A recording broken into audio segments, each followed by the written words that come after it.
Hi, I'm Rabbi Tobin in West Orange. I'm at B'nai Shalom, the home of the Culture and Learning Center. This week, we read Parshat Chayei-Sara.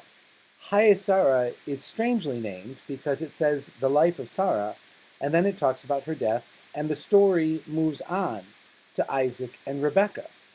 Why would the Parsha be called Chayei-Sara?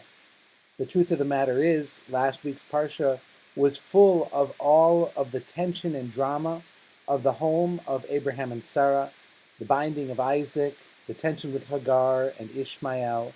And Sarah came through a number of times as a heroic woman who had to make difficult choices and to keep her family moving in the right direction.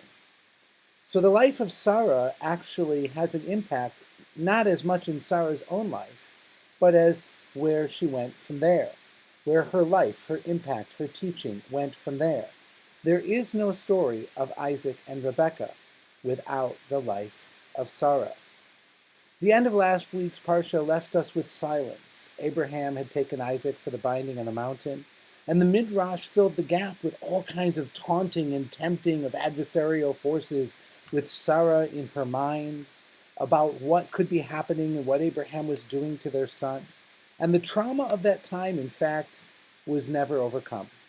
We don't have another story of any conversation between Abraham and Sarah after the binding of Isaac. How many times in your life or your community or your family have things gone wrong and the tensions have been allowed to create only silence? In our country last week, we had a monumentous election. Many people saw it going in and coming out as a win-lose proposition. Only you could win or lose. Not all of us, not in it together, not an affirmation of the underlying richness of our democracy, an affirmation of the county-by-county volunteers, paid professionals who believe in democracy and spend their lives making sure it works properly as it did. None of that.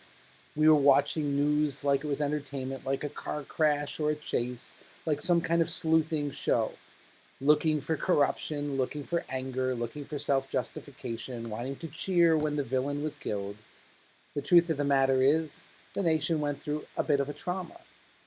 And out of it, I hope we don't have merely silence.